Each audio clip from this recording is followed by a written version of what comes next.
नमस्कार दोस्तों, मैं हूं खुशी शर्मा। स्वागत है आपका आज के नए भूतिया एपिसोड में। मैं आशा करती हूं कि आप सब लोग ठीक होंगे। दोस्तों, आज जो मैं कहानी आपके सामने लेकर आई हूं, ये मेरी खुद की आप बीती है, जो मैंने खुद महसूस की है। तो वो मैं आपके सामने आज ये स्टोरी लेकर आई हूँ। दोस्तों, मैंने आज तक अपनी आंखों से कभी प्रत्यक्ष रूप से किसी आत्मा को नहीं देखा, लेकिन मैंने बहुत बार ये चीजों को महसूस किया है। तो ऐसी ही एक घटना मैं आपके सामने लेकर आई हूँ। तो चलिए वीडियो शुरू करते हैं। दोस्तों, ये घटना आज से 10-12 साल पहले की है, जब हम एक रेंट के घर पे रह रहे थे। दोस्तों, वो जो हमें घर मिला था वो रेलवे लाइनों के पास मिला था। आप तो जानते ही हैं कि रेलवे लाइनों के पास कितने लोग कटकर मर जाते हैं और वहाँ उनकी आत्माएं भटकती रहती हैं। तो दोस्तों, मेरे साथ जो पहला इंसिडेंट हुआ था वो मैं आपके साथ शेयर कर रही हूँ। दोस्तों, एक दिन क्या हुआ कि मैं सो रही थी अपने कमरे में, और हमारे पास 2 कमरे थे। तो मेरे पापा और भाई दूसरे बेड पर सो रहे थे। तो दोस्तों, अचानक ही जैसे ही मैं सो रही थी तो अचानक ही आधी रात को मेरी आंख खुल गई। तो दोस्तों, जब मेरी आंख खुली तो मैंने देखा कि हमारे कमरे के ऊपर एक रोशनदान बना हुआ था। वो जालीदार रोशनदान था जो कि 9-10 फीट ऊपर था। तो दोस्तों, वो मेरे बेड के बिल्कुल सामने दिखाई देता था।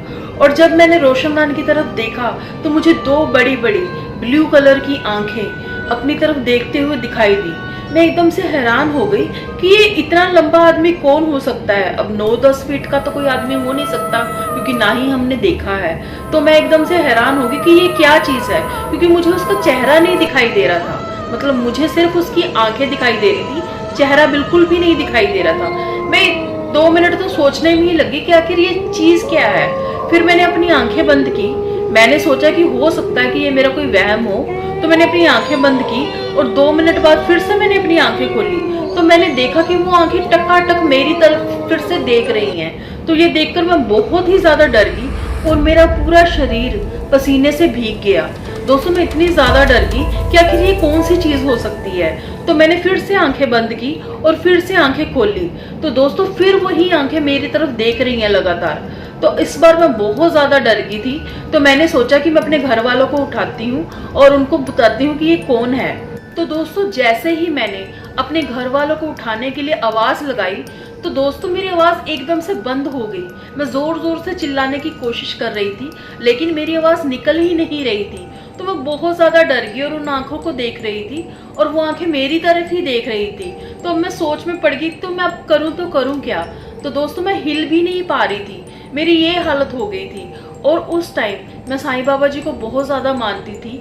तो मैंने आंखें बंद करके उनका ध्यान किया और फिर से मैंने आंखें खोली तो वो आंखें वहां से गायब हो चुकी थी। और इस बार मैंने इतनी जोर से चीख मारी कि मेरे घर वाले उठ गए।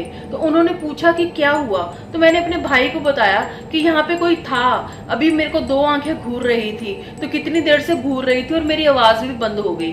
फिर मेरे भाई ने बाहर जाकर देखा और ऊपर छत पर भी जाकर देखा, लेकिन वहां कोई भी नहीं था। तो उन्होंने कहा कि वहां पर तो कोई भी नहीं था। लेकिन मैंने उनको बोला कि मैंने ये आंखें देखी हैं, लेकिन मेरी बातों पर किसी ने भी भरोसा नहीं किया। तो दोस्तों, फिर एक दिन क्या हुआ, थोड़े दिनों बाद मैं, मेरे पापा और मेरा भाई हम सो रहे थे। तो अचानक से ही आधी रात को मेरे ऊपर किसी ने एकदम से झपट्टा मारा, जैसे कोई बिल्ली या कोई जानवर ऐसे। और मेरी आंखें खुली हुई थी। दोस्तों, मैं कोई भी सपना नहीं देख रही थी, ये मेरी खुली आंखों की बात है। और उसी टाइम ऐसा लग रहा था जैसे मुझे किसी ने जकड़ लिया, जैसे मेरी छाती पे आकर कोई बैठ गया। तो मैं इतनी जोर से चिल्लाने लगी, मैं जोर से चिल्ला रही थी, लाइट जलाओ, लाइट जलाओ। और इतने में ही मेरा भाई भी चिल्लाने लग गया, क्योंकि मुझे लगता है कि उसके साथ भी सेम ऐसे ही हो रहा था। तो मेरे पापा ने बड़ी मुश्किल से उठ के लाइट जलाई। तो उन्होंने पूछा कि क्या हुआ, और जब लाइट जलाई तो बिल्कुल नॉर्मल हो गया, कुछ भी नहीं था। तो हम दोनों बहुत ही ज्यादा डर गए थे। और इस बार मेरे भाई ने भी बोला कि हाँ पापा, मुझे भी ऐसे लगा कि मेरे ऊपर कोई चढ़ गया है, जैसे किसी ने कुछ जोर से जकड़ लिया है। तो हम बहुत ज्यादा डर गए थे। तो फिर क्या हुआ कि उस दिन के बाद हमने अपने बेड के नीचे लहसुन और चाकू रखना शुरू कर दिया, क्योंकि दोस्तों, मैंने कहीं से सुना था कि लहसुन और चाकू रखने से भूत प्रेत निकट नहीं आते। तो जब से हमने लहसुन और चाकू रखना शुरू किया, उस दिन के बाद हमारे साथ ऐसे कोई भी घटना नहीं घटी। तो लेकिन एक दिन क्या हुआ कि हमारे घर पे लहसुन खत्म हो गए और मैं चाकू रखना भी भूल गई।